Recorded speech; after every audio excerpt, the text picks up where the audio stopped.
Shalom Aleichem. Having completed Hilchot De'oth in our last shiur, as I recall, we shall begin now with Hilchot Talmud Torah.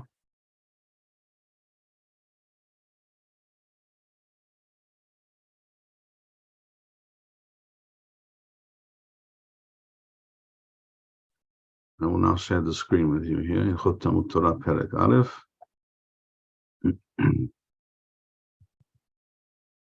Should be able to see it now. Rambam writes as follows: Hilchot Talmud Torah. Yesh bichlalan shete mitzvot aseh. Two mitzvot aseh in this section.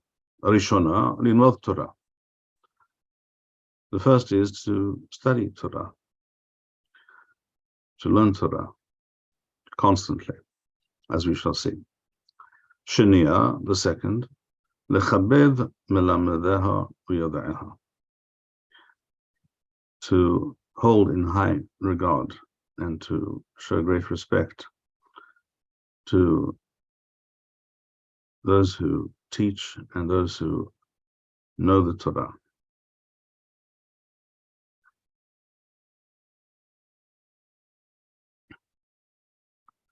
And why is this important?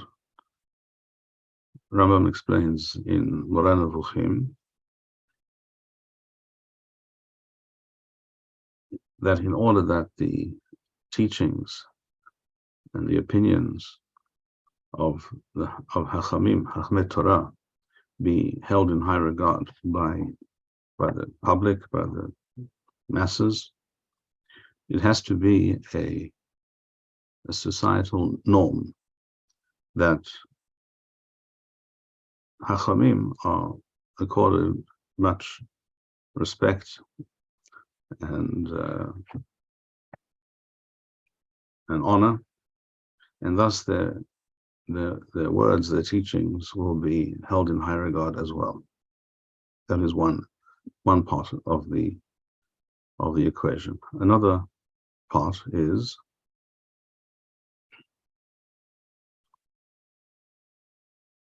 that B'ezrat Hashem, hopefully, this is how it should be, that Talmidei Chachamim are people whose behavior, whose midoth are exemplary. People will look up to them and will learn from their behavior, from the way they speak,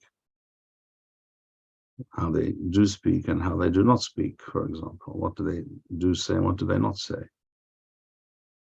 For example, nibul peh, speaking in a vulgar or base fashion, using terms and words and expressions that are not fitting for any Torah Jew. But unfortunately, because of the great degeneration in societal norms, many people speak that way, use many terms and words that no Torah Jew should use in regular conversation. If people find that people take note how Hachamim speak and how they do not speak, for example, they will pick up on this and they will learn and they will modify their behavior. That is the idea, that is the hope. It goes without saying that Talmidei Chachamim must not speak in a vulgar and common way.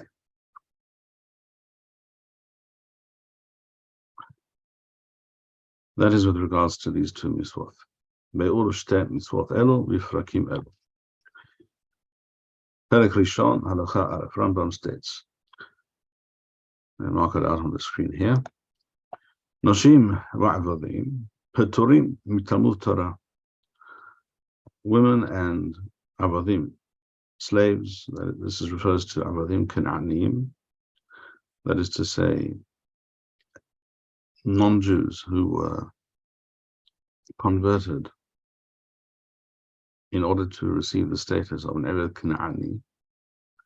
and therefore they are considered Jewish, but they are not required to fulfill all the mitzvot as another man might, as a Jewish man is required. Their level of hiyuv, or of obligation with regards to the Torah, is always on the same level as that of women. So if a woman is patur, is exempt from a certain mitzvah, such as Talmud Torah, the same applies to avadim. So these people are paturim mi Talmud Torah. Aval qatan, a minor, a person, a child, aviu hayav lelamedot Torah. The father of the child is hayav to teach his son Torah. Shneimar v'nimartem otam ad benechem ledaber bam. We say this every day in Kriyat Shema, in the second parak. V'nimartem otam, you shall teach these ideas, these mitzvot, these admonitions, you shall teach them to your children, ledaber bam, that they should speak about them, that they should dwell upon them, contemplate them always. A woman is not required to teach her son. Let's say a woman is a widow. She's not required to teach her son. He who is required to study Torah is also required to teach, in the first place, to his children.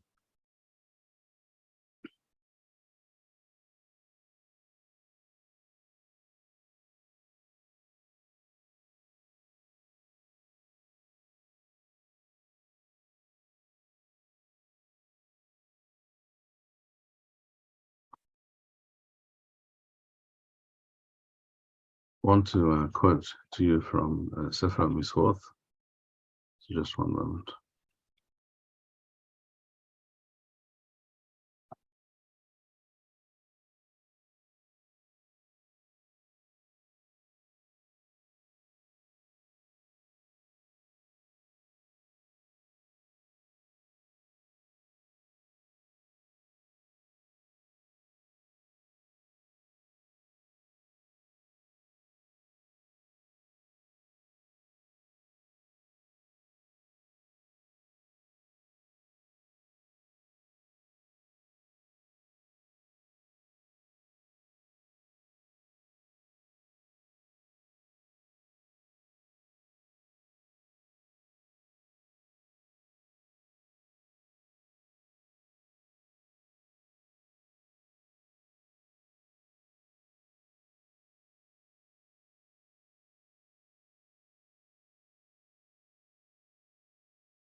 Sefer Mitzvot, Mitzvot Aseh Yod Aleph, number 11. Rambam writes as follows: Wa Mitzvah ha'ahav esrei hu ha'tzivui shenitztawinu lelamed chokhmat haTorah ulelamda. The 11th Mitzvah in Rambam's list of the Mitzvot Aseh, the positive Mitzvot, is to teach, Rambam says, lelamed chokhmat Torah, to teach the wisdom and the knowledge, and spread the knowledge of Torah. Lelamed, ulelamda. In other words, lelomda. In other words, to teach and to learn.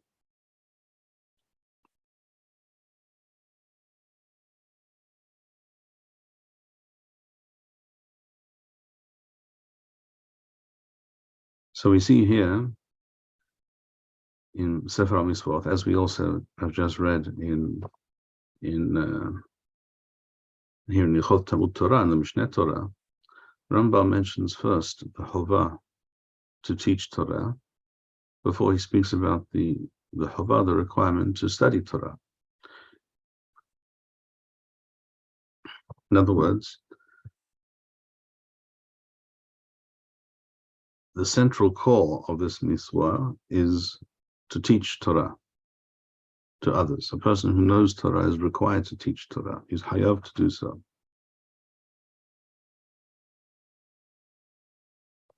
Rambam continues here in Sefer HaMitzvot.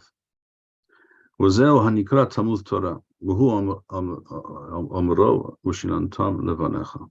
As the pasuk states, this is the mitzvah known as Talmud Torah in the words and the language of Hazal, and it is based on the pasuk ushinantam levanecha. You shall teach this to your children. V'lashon sifrei, and it states in the Sifrei, the Midrash Halacha on Sefer Devarim, on this pasuk, V'shinantam levanecha, elu talmidecha. In other words, Hazal saw in this a chova, a requirement and a commandment to teach Torah to all those willing and able to learn, not just to one's children. Children, of course, but the concept of children, as it were, of people who can and should receive Torah from you, is a broader concept, and it applies to all other Jews. It applies to all other Jews who need to study Torah, and for whom you are the person, and you provide the opportunity for them to study Torah. וכן אתה מוצא בכל מקום שהתלמידים קרויים בנים, and thus you find, it says in the Sifrei over there, that the students of Chachamim are always referred to as banim, literally sons. Shenemar vayasa'u bnei hanevim. We find this specifically with reference to the Nevi'im, the prophets, who represented an entire class, a small class perhaps, a very small minority, but a very important subset of the Jewish people. The Nevi'im had their followers and students, and they are referred to throughout the Tanakh as Bnei HaNevi'im, the sons, literally, of the students, of the followers of the Nevi'im, of the prophets. V'sham amaru v'shinantam, and Chazal further would doresh this pasuk in the Sifrei, v'shinantam. The word shanun can also mean, the word shanun can also mean sharpened. Shiyu mehudadim b'toch picha. In other words, that words of Torah should be mehudadim. They should be, as it were, like a knife which has been sharpened and made ready for use. So it will be the best tool that it can possibly be. In the same way, Divrei Torah have to be mehudadim. They have to be in clear, sharp relief. You have to see them and understand them well, and they have to be ready for use, so that when something that you've studied and you ask a question, you know the answer. כשאדם שואלך דבר, לומר לא תהא מגמגם לו, אלא תהא אומר לו מיד, as it says over there in the Sifrei, so that when someone asks you something with regards to the Torah, do not be megamgem, do not literally stutter or mumble. Ela teheh omer lo miyad. You should be able to respond correctly immediately.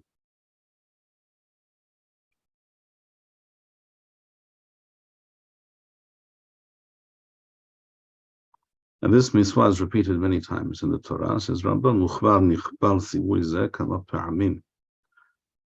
Walimartem wa'asitem. One pasuk says, although this is a paraphrase of the pasuk, but there are many pasukim where it speaks about studying and acting upon, doing the ma'an yilmadu,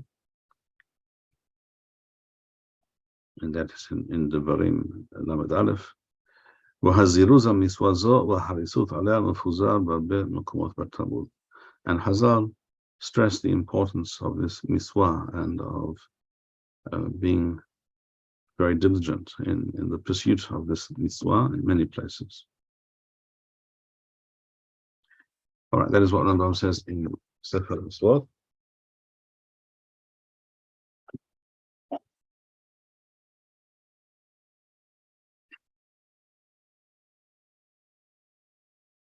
We're back to Hilchot Torah.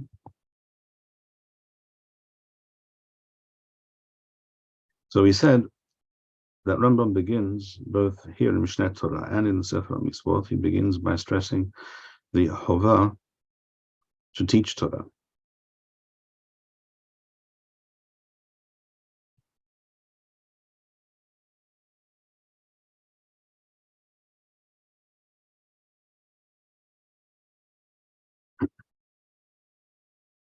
So now Halacha Beth. Kashem she'adam hayav lelamed et beno, as just as a person is required to teach his son, kachu hayav lelamed et ben beno, so he is also required to teach his grandson. Shne'emar, as it states in the pasuk in Devarim Perek Daled, v'hoda'atam levanecha v'livnei vanecha, you shall teach and mention these things to your children and their children. Not only your offspring and their children.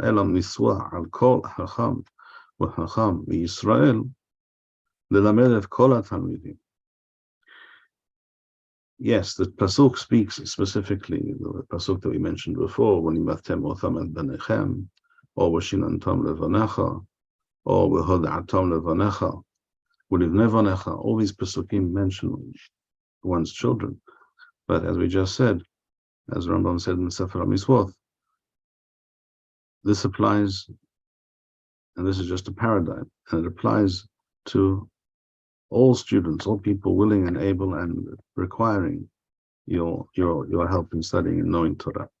Mitzvah al kol hacham wa hacham, any person, all people who know Torah, each in his own way, to his own, based on his level and his understanding. Kol hacham wa hacham Yisrael, lelamed et kol hatalmidim, to teach all students. Afal pi she'enam bano, even though they are not his children. Shne'emar v'shinantam levanecha, as we just said, we saw in Sefer Mitzvot, and Rambam brings it here as well. Mipi hashmu'a lamadu. This was explained by the Hachamim as follows: Banecha elu talmidecha. These are your students. This refers to your students, that you shall make it your business to inculcate in them the Torah, the basic concepts and understandings that are required in order to correctly perceive and assimilate the words of the Torah, the various aspects of the Torah, because the Torah does also come, as it were, with a particular software. You have the hardware, which is the Torah. First of all, the Torah Shebichtav. And the Torah Sheba'al Peh is a kind of software that allows you to utilize, make sense of, and implement that Torah in practice, in the real world, in your life, in the life of those upon whom you may have some influence. And the Torah Sheba'al Peh also has another level of hidden software, which are certain understandings, basic assumptions, and underlying concepts, which are passed down from teacher to student.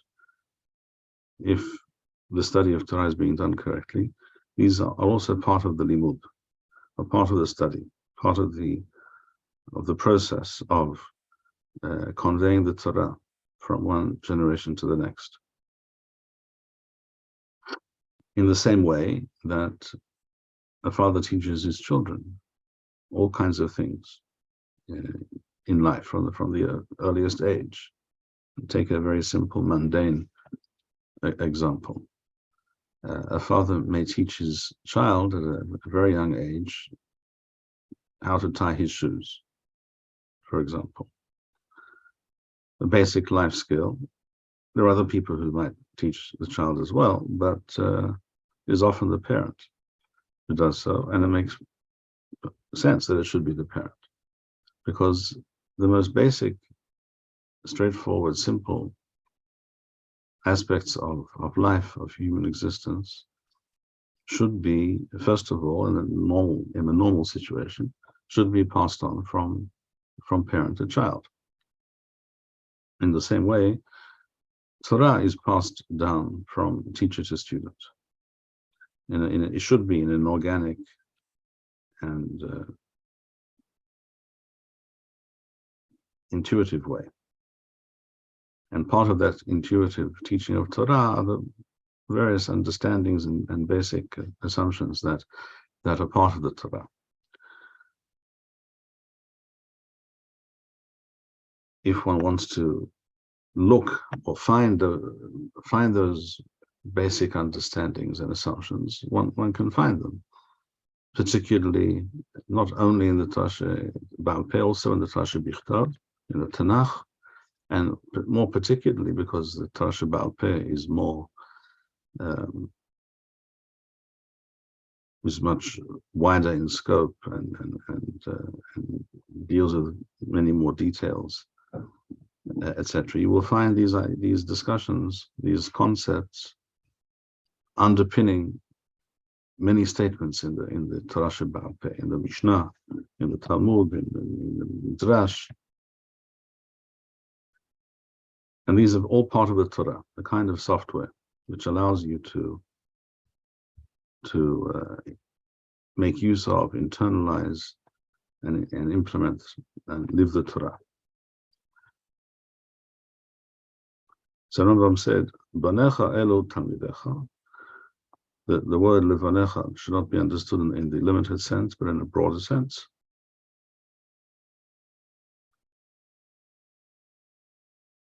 She'atalmidim kruim banim, shene'emar v'yetza'u v'neh ha'nevi'im, as we said before.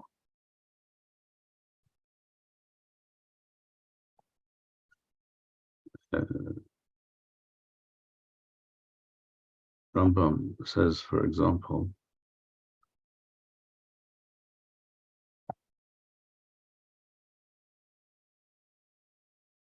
in Sefer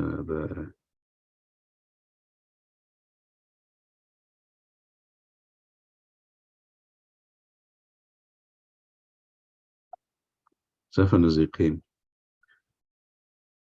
Hilchot Rotzach u'Shmirat Nefesh, Perek Zayin.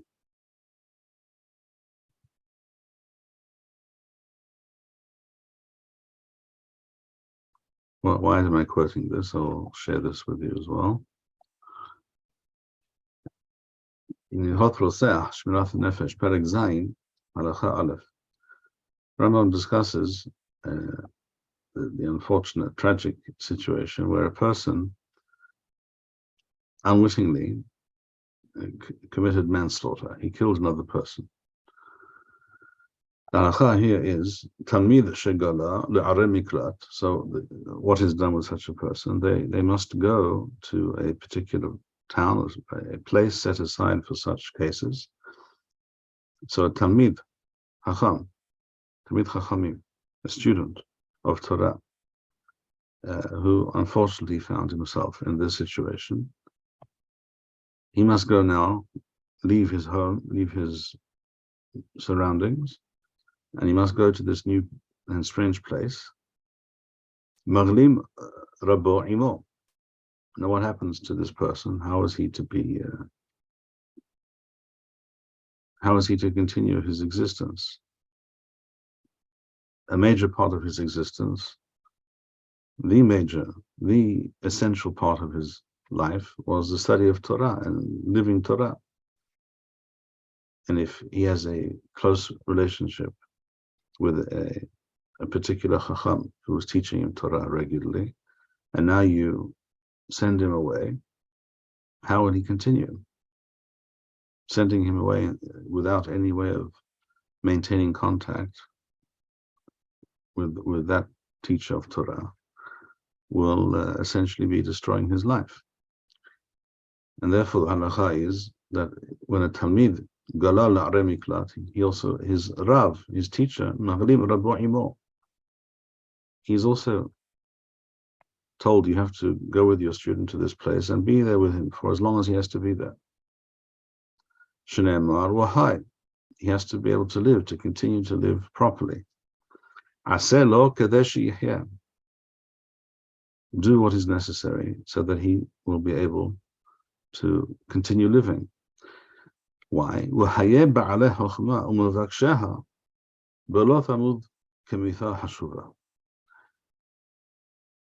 The life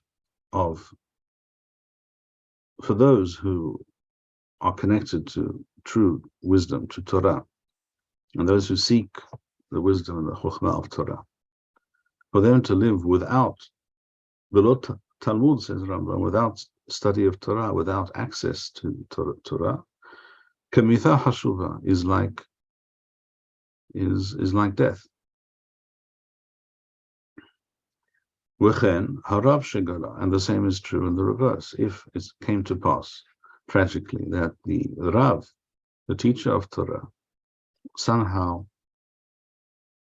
it befell him that he caused the death of another person inadvertently. So he's not a murderer, but he did cause the person's death. He has to go into exile, has to go to that Ir Miklat. His students who were used to studying with him on a regular basis, they also go and move there with him. And this may go on for years. Because life without Torah, for those who have an appreciation of Torah, and the life of Torah, the life that springs from the study of Torah, such existence is of no value, of no meaning. From this, of course, you also understand that without bringing into this discussion anything to do with manslaughter or any such tragedy, in general, life without Torah, life without the input and the influence of Torah on one's life, such life is not really living from a Torah perspective. It is true, unfortunately, that many people do not appreciate this fact. And they may think that such a statement as I just made now is extreme and strange. But that is because they are not what Rambam described here as Ba'alei Chokhmah Umuvaksheha, those who have attained wisdom, or those who are seeking wisdom. They've had a taste of true wisdom, of true Torah, and they understand that this is the only thing that truly makes life worth living. For them, this is no exaggeration and will not seem strange. For others, without a doubt, it will seem very strange. But this teaches you a great deal about how Torah and the influence of Torah on people's lives, and on a family, on a society. This teaches you a great deal about the centrality and the essential nature of the Torah in our lives.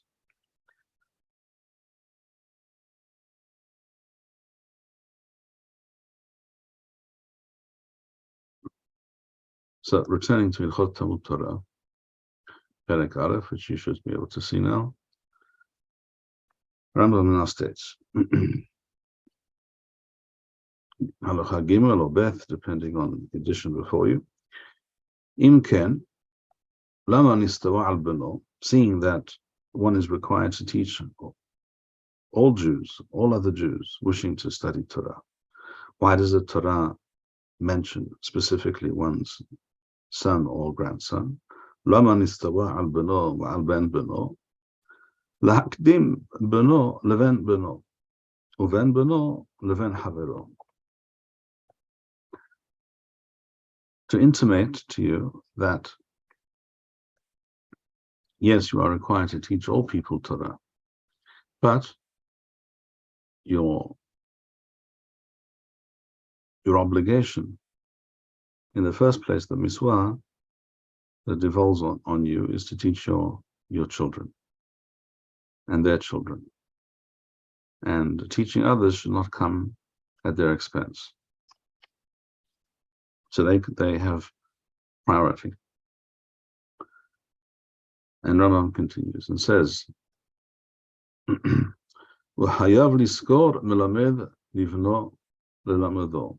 And a person is required to pay someone to teach his children Torah. وَحَيَاv liskor melamed livno lelamado. If he cannot do it himself, or he hasn't got the time, or he hasn't got the knowledge or the disposition, he is required to put out money to find the right person to teach his son Torah.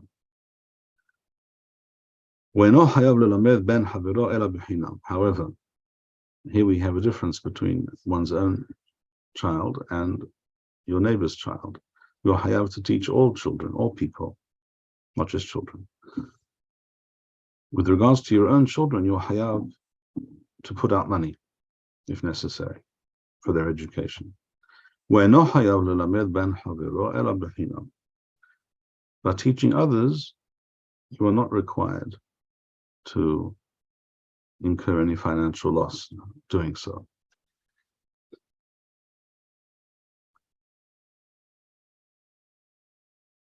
Rambam continues. Halakha Dalit, or Gimel. Mi shelo limedo aviv. Now, what happens if a person was not taught Torah by his father, by his parents, for various reasons? It could be that his parents, his father, let's say his father was brought up in a time and a place where he knew nothing about Torah, nothing about Judaism, through no fault of his own. What is to happen to this child, and what does a person do about such a situation? What is he required to do?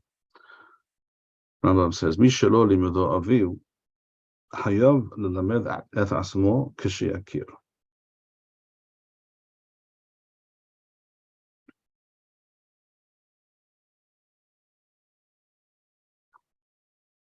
He is required to teach himself. He has to make it his business to attain an understanding and a knowledge of Torah, so that he can live according to this Torah, Kashiakir, when he becomes aware of the problem. And this probably will not happen immediately when he's very young, but when he grows up a little bit and becomes more aware and gains understanding, at that moment he becomes obligated. Shneimar ulmatem otham ushmaltem la'asotam. Devarim Perek. So here this pasuk doesn't speak about teaching others, it speaks about teaching yourself. So that you will be able to live according to the Torah. And thus you find, says Rambam,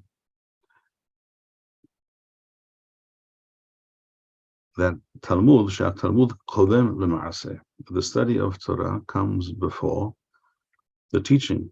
The implementation of Torah, the acting out of Torah. The study comes first. Mitpanesha Talmud, meviri de ma'aseh.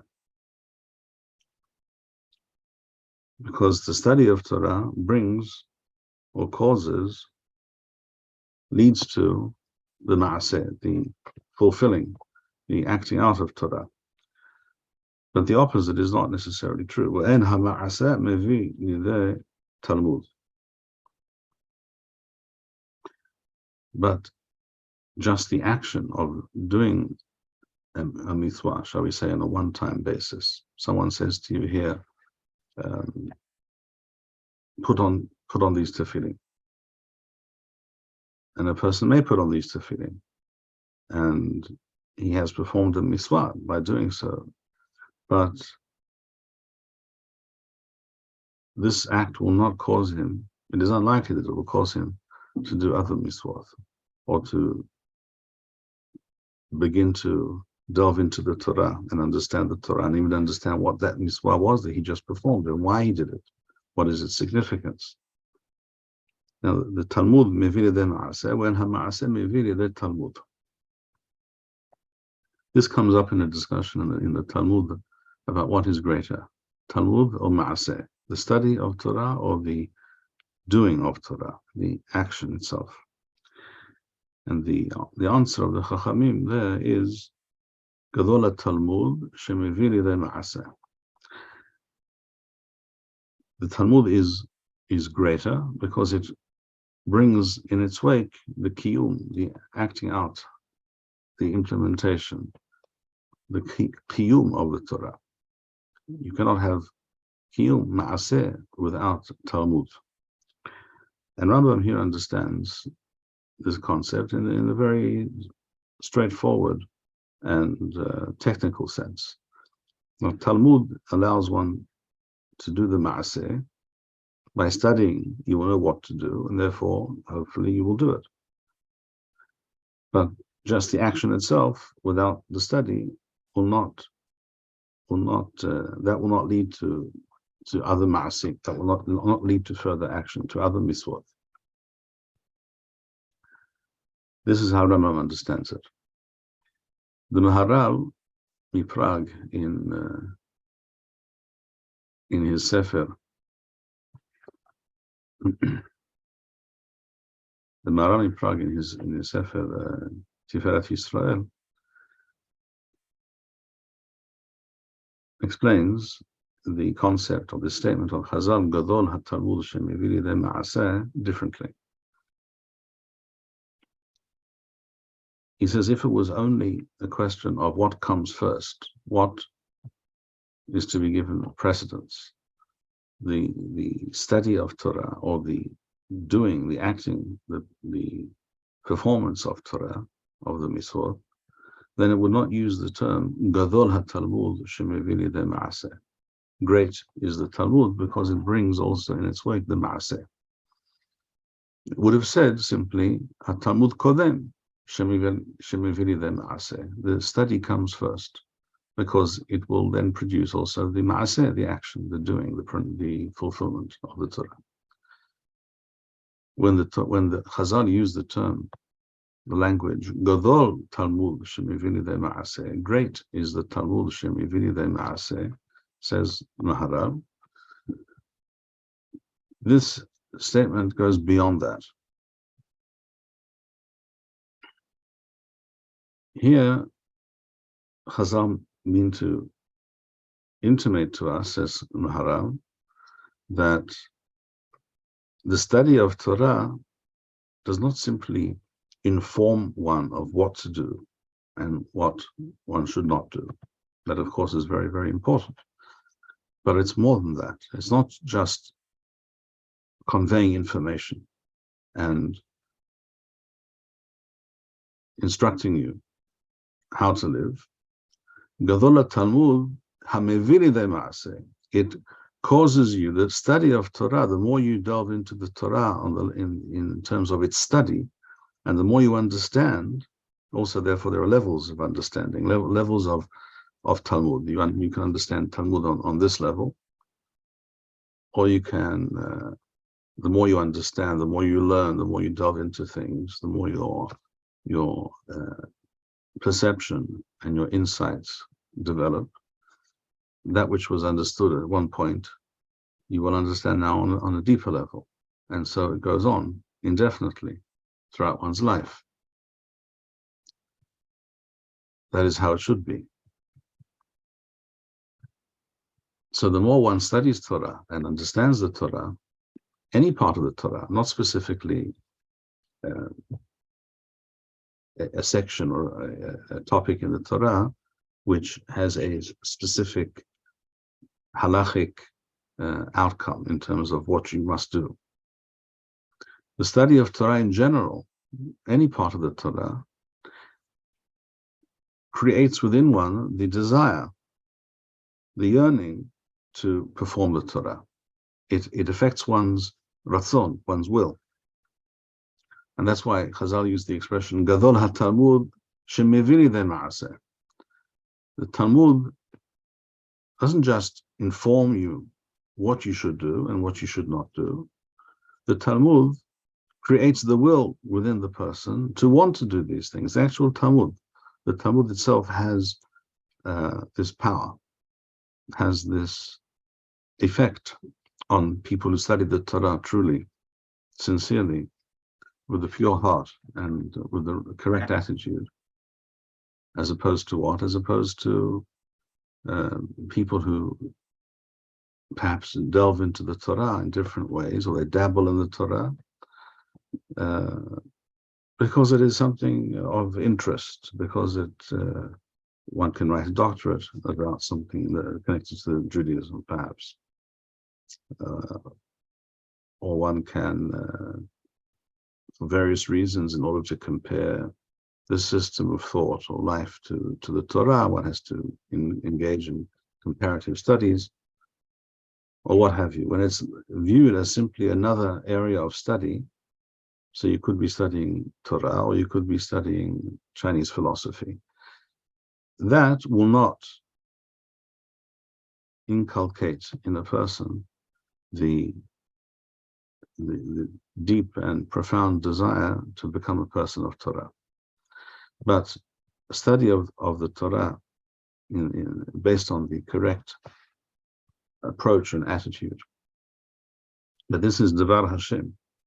This is the word of Hashem, passed down to us from the Torah, from Moshe Rabbeinu, through the Nevi'im and onto the Chachamim, as described at the beginning of Masechet Avot, for example. When one studies the Torah based on that understanding and those assumptions, then Gadol Talmud shemevili de ma'aseh, the study of Torah, all aspects of the Torah, whether it's Tanakh or Halakha, Mishneh, Talmud, Midrash, all aspects of Torah will create this true surge of desire and yearning for Torah and for living the Torah. So explains the Maharal with Divrei Hacham, Pi Hacham Hen. And the Maharal's explanation, I think, is very, very profound and correct.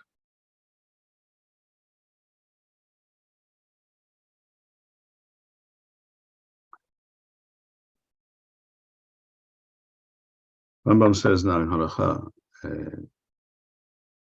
Daled or Hey in this area, in this text before us, which I will now again share with you. Hayahu Linmod Torah. A person, a man, needs to study Torah. Uyesh lo ben linmod Torah, and he also has a son who has to study Torah. Let's say, for example, a 6-year-old son who has to now begin studying Torah, and he, let's say, for example, is 26 years old, and he also has to study Torah. Hu kodem livno, he comes first, because the more he studies, the more he will want to perform and live the Torah, and the more he will make certain that his son also studies Torah. This will create within him the desire and the awareness and the frame of mind that this is what he must do at all costs. Who kodem livnot? He comes first before his son, because then he will be able to teach his son if he knows. And also because this will make him into a different person, a different kind of father, a different parent. If he studies Torah on a regular basis, based on the correct attitude and understanding, and has the correct mindset for the study of Torah, for the receiving of Torah, this will make him into a better and different type of person, who will then be a much better parent, and the kind of person who will stress all things to do with Torah vis-a-vis his children, and thus there will be better Jews.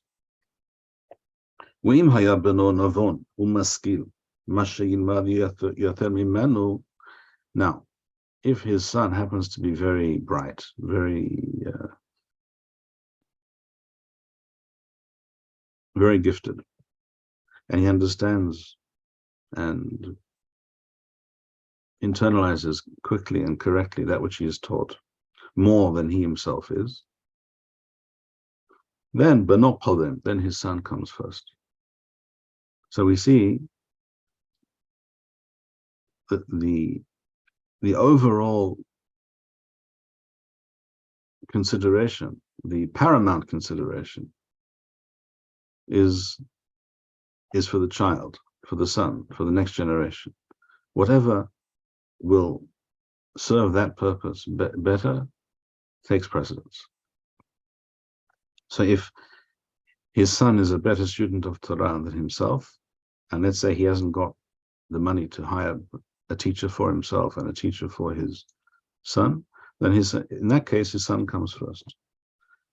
If they're on the same level, then he comes first, because he will also then teach his son, and he will be able to teach his son, and he will be the kind of parent who ensures that the Torah is a central part of their life. And even though this is the case, that's in certain situations, as we just described, the son comes first. Nevertheless, this does not mean that he is not required to study Torah, that he can simply say, all right, well, I'm looking after my son's education, and I do not need to study myself because someone else is teaching him. Not so. Just as he is required to teach his son, he is also required to teach himself.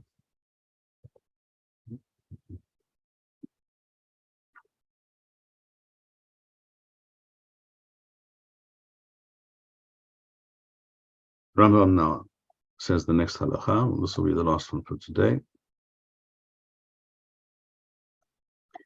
Halakha waw or hey. לעולם ילמד אדם תורה ואחר כך יישא אישה. The normal, healthy way of planning and living one's life is to first study Torah in a serious manner, so that one becomes a Jew imbued with the spirit of the Torah, knowledge of, and even more important, the spirit of the Torah. And then get married. Because if one does things the other way around, and he will not, it is very likely that a person will not be able, if he gets married first before he studied Torah in a serious way, it is unlikely that he will be able to find the time and the peace of mind to study Torah. As Chazal explained, for reasons of having to make a livelihood and support a family.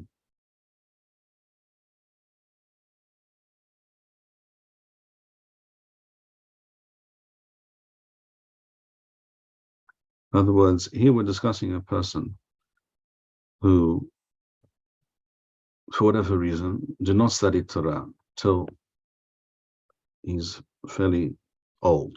When I say old, I don't mean 80, I mean, let's say 18. Now, normally, the normal way of things, a person should have been taught Torah from the youngest age, as we will see presently in what Rambam writes in the Hilchot that follow.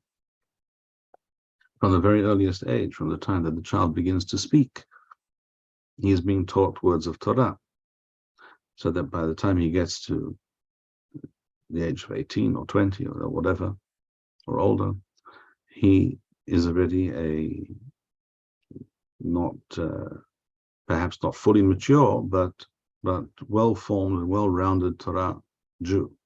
He has an understanding of Torah. He has a clear direction in life. He has his thinking, his opinions are based on those basic assumptions and underpinnings of Torah that we discussed before. Such a person can get married. He will continue to study Torah after he's married as well, but he has the foundation. He has already studied Torah. He knows something of Torah. He's not beginning from scratch. But here we're discussing, so it seems, here we are discussing someone who did not receive that foundation, that basis in life. And he has to make up for this now. So now such a person may find that he has to make a choice for a time. He has to decide, am I going to get married or am I going to study Torah? So Rambam says with regards to this, لَعُلَمْ يِلْمَوْدَ أَدَمْ Torah وَحَنْكَخِ إِسَا and only then get married. شَيْمْ نَسَا إِشَا تَحِلَا if he does things in the opposite order, and he has not yet studied Torah, and now he has to spend a great deal of time studying Torah simply to build himself up, bring himself to the minimal required level of being a good Jew.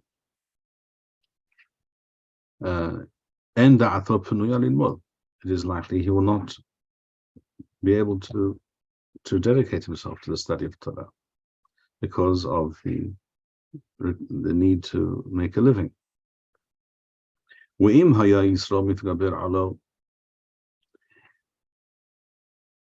On the other hand, if this person finds that his situation is reversed, he's not able to study Torah because he is attracted naturally to women, and he needs to be married. He has to set up his life in that way, which is normal and healthy for all human beings, for a man and a woman to live together. And as long as that is not the case, and as long as he does not have a wife,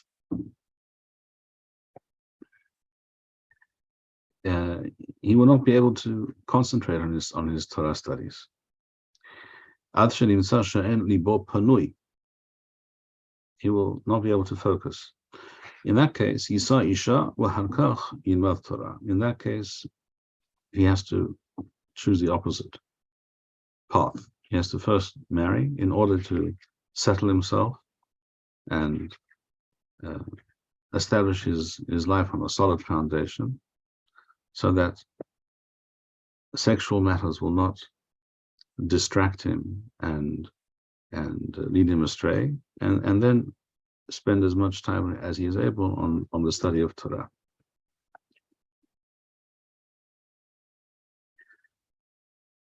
Rambam discusses this further in Hilchot Ishuth.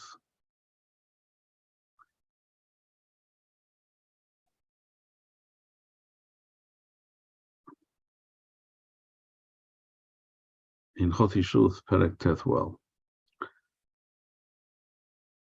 Rambam here discusses the Mitzvah of Priyah Ruviyah, of procreation, And Rambam writes here in Halacha Gimel.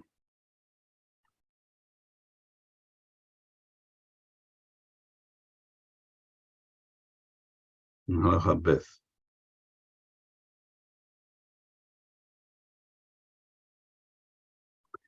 So Rambam writes here in Halacha Beth,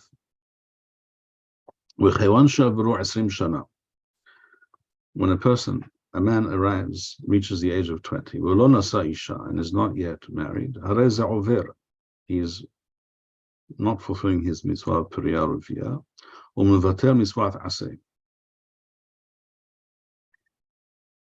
and this mitzvah is a very serious mitzvah, and he is not engaged in this mitzvah, and this is asur. However, Rambam says, "Wa'im haya osek b'Torah u'tarud ba."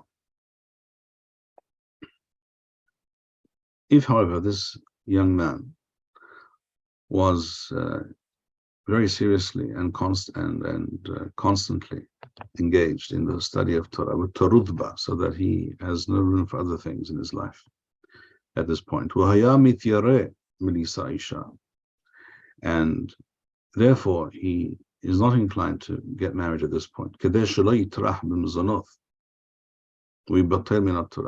that he will not have to provide for his wife, for his family, and for his everything that goes with that. And then it is mutar to put off getting married. He who is involved in the qiyum, a person who is involved in the performance of one mitzvah, is at that same time patur, is exempt from another different mitzvah, which also presents itself to him.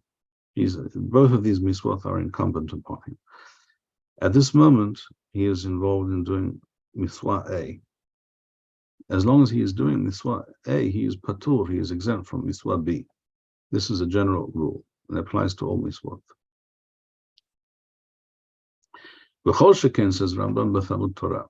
How much more so is this the case when it comes to Talmud Torah, which is the basis, which is the most fundamental and essential mitzvah in the Torah, the most important thing, which, as we said before, as the Maral explains, will, first of all, as Rambam explained, that it will provide the person with the knowledge and the instruction as to what he should do and what he should not do. And it will also, as Maharal explained, give the person the desire, the will, and the impetus to live according to the Torah. So Talmud Torah is no less than other mitzvot when it comes to this concept of ha'osek b'mitzvah patur min ha'mitzvah. It is more so. It is more. It's obvious that it takes precedence, and this is why Rambam continues in this next halacha gimel. Misheh shilqa nafsho b'Torah tamid. A person who is completely swept away by his passion, his love for Torah, and his study of Torah, completely consumes him.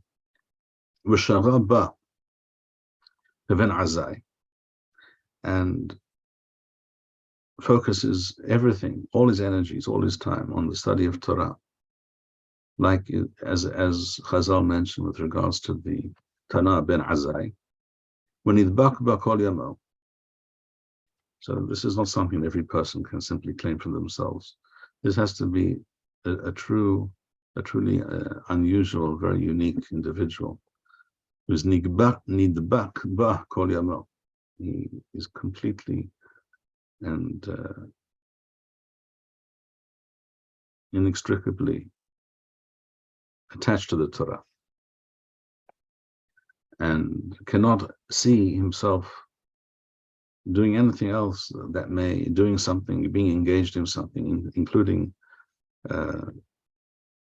becoming married, which would in some way distance himself and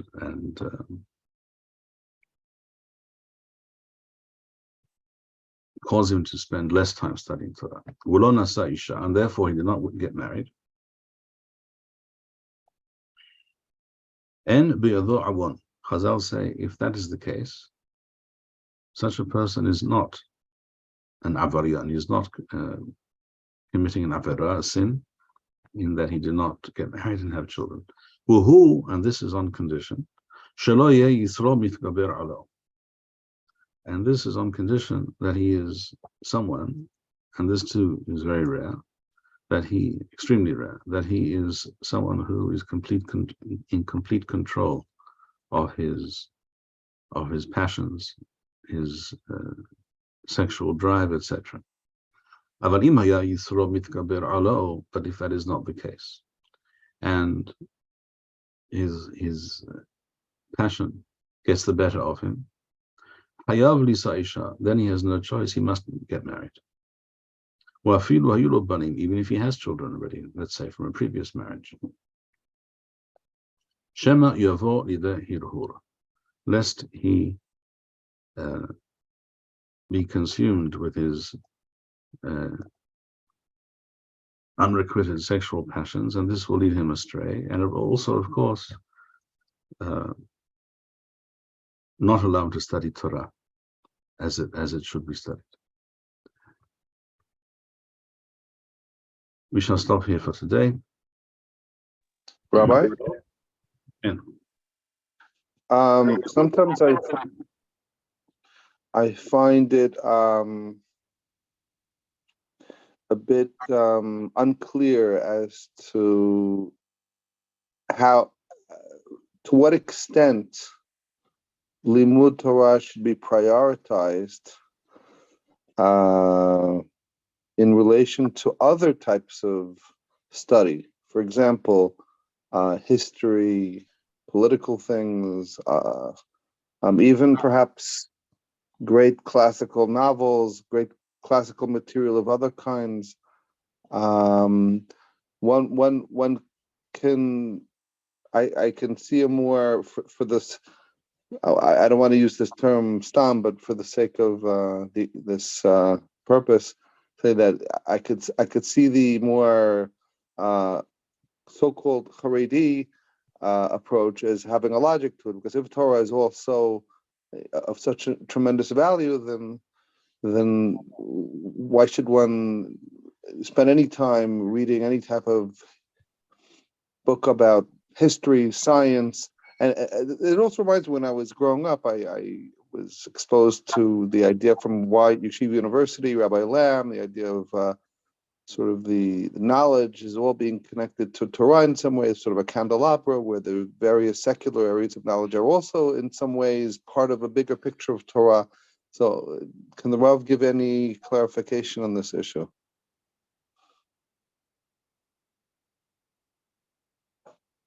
Your question is a good one, but the answer to this question or this discussion is very involved.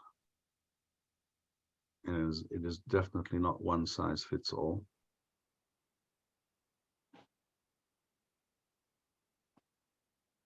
And therefore it requires much elaboration, and we cannot do that right now. And it also varies from person to person, from situation to situation.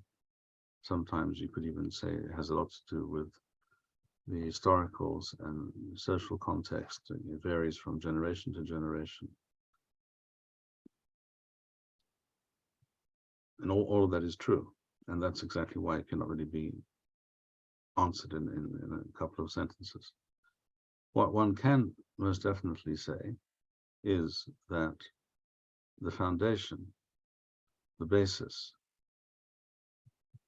of a young Jew's education must be the Torah in its purest and undiluted and unadulterated sense.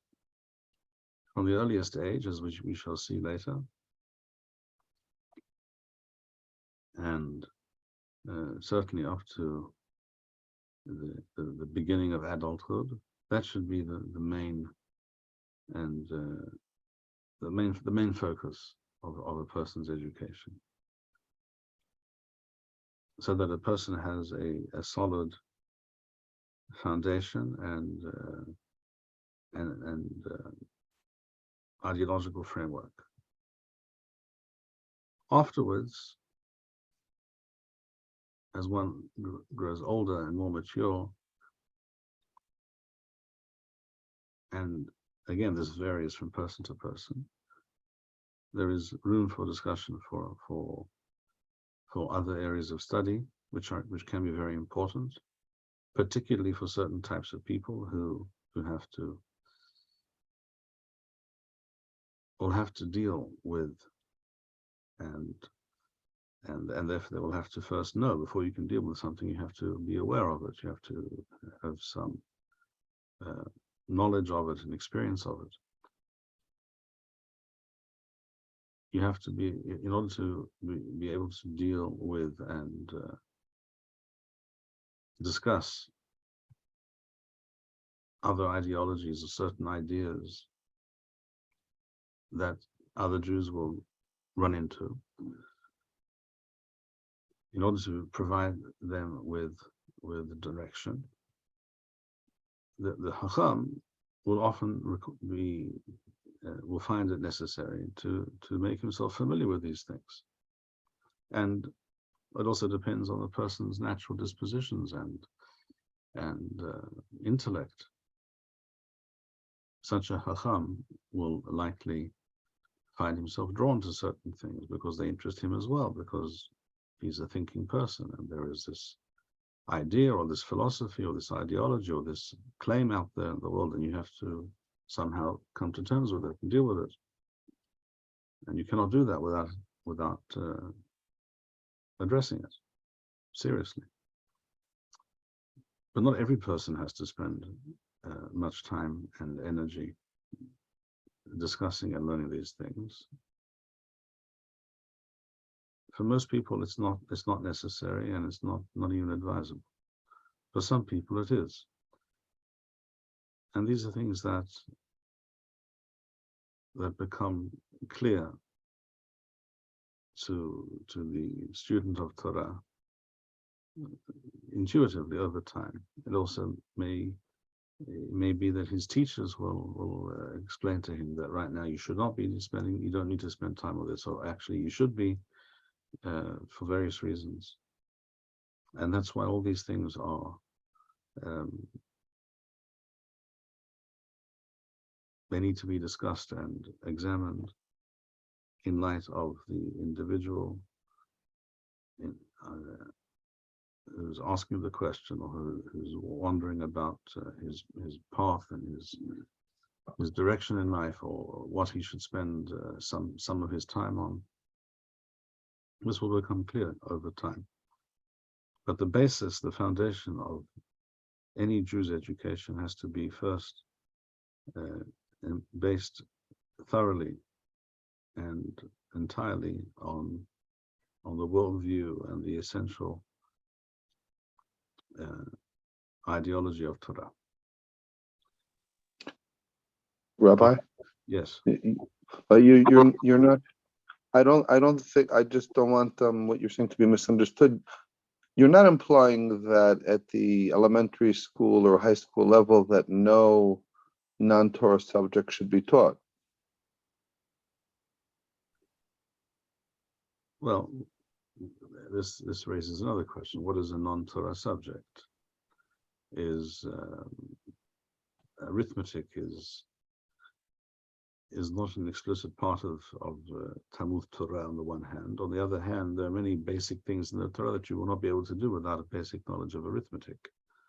You will not be able to calculate the volume of your dough, whether it's chayav b'chala, whether you have to take chala. You will not know how to construct a mikveh, which has to be of a certain size, a certain volume, etc. If you don't know anything about even basic arithmetic, you will not be able to do these things. In other words, the Torah is assuming, at least in certain areas of life, a basic knowledge and awareness of that which is required to be a functional human being in the world. So such things as arithmetic are required, reading and writing are required. Now, to read and understand Lashon HaKodesh, the Holy Tongue, the Hebrew language, the language of the Torah, that is part of the Mitzvah of Talmud Torah, as we shall discuss. And if, because of one's situation, one's surroundings and environment, it is necessary to know other languages, and that is also part of what is required of a Jew in order to be a functional and viable human being. One doesn't have to understand calculus in order to be a functional human being. For certain purposes, it's very necessary. But for most people on a day-to-day basis, it's really not that necessary at all.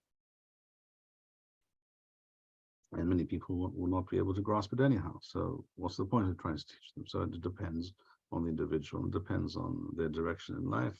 It's certainly not something that a child has to know at the age of 11, and not necessarily even the age of 13. A person who is capable of understanding higher level mathematics, shall we say, or physics, if that person is dedicates himself to the study of Torah during his youth, and then wishes to pick up these subjects at, shall we say, the age of 18 or 20, if he has the mental wherewithal, he will be most certainly able to do so, and he will pick it up very quickly, and he will very likely surpass most of his peers who didn't spend years studying Torah. And this is known, this is attested to by the Israeli Air Force, that certain people from a Haredi background who entered the Air Force and studied certain areas to do with computer science or mathematics or something, they pick these things up in a very, very impressive way, very quickly, with great understanding.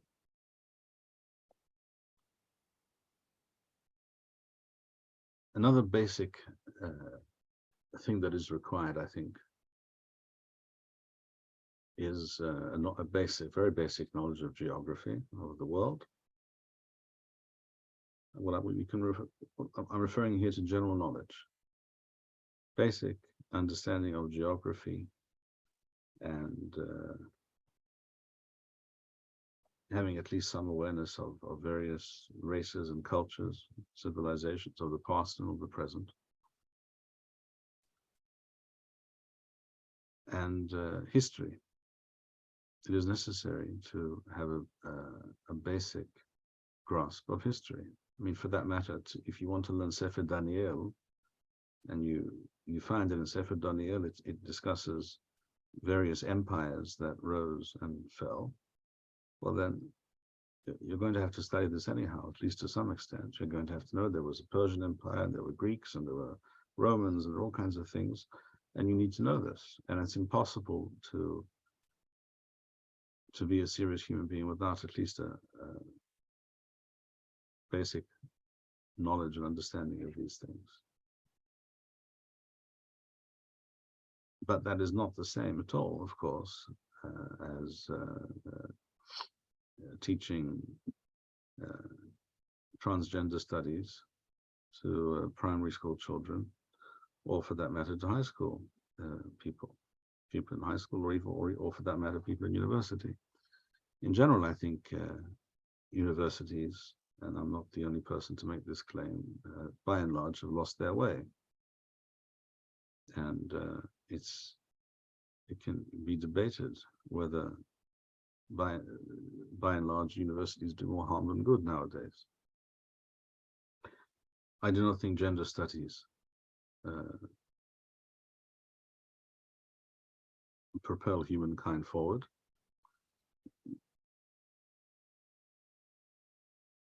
And the same could be said for many things that are studied today in universities. Certain things are extremely important, as we discussed. STEM studies, an objective study of history to understand and to know generally what has gone on, what has transpired in the world, in human history, in the past. Because without a knowledge of the past, one doesn't really understand the present. And without that, one has no knowledge or no ability to conceive at all of the future. So one has to distinguish between various studies. So the things that you mentioned, I think, are important and can and should be studied in all the Torah educational systems. And I think this was assumed by Hazal and by Chachamim of later generations, that people would not be brought up in such a way that they have they lack even the most basic general knowledge. This is not a reasonable state of affairs.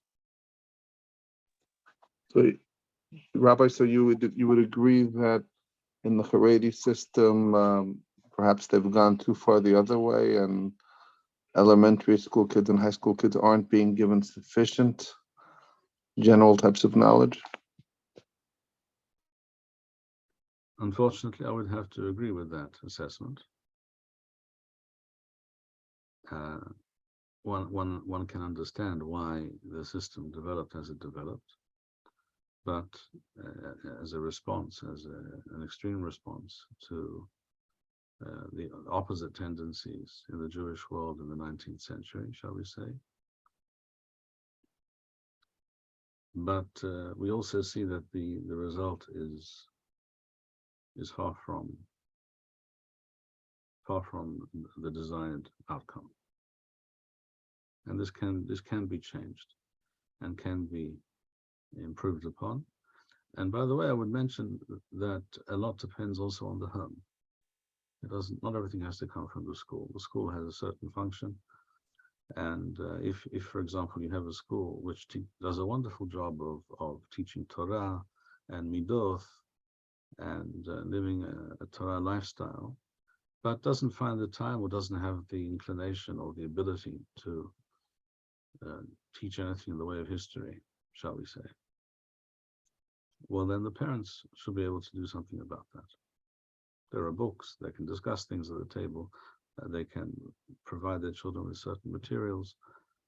It is possible and necessary to make up for that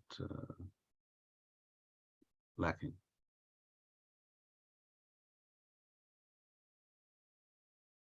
It also follows that if the parents themselves know nothing about these things and do not appreciate the importance of these things, they will not think to do so. So it's a generational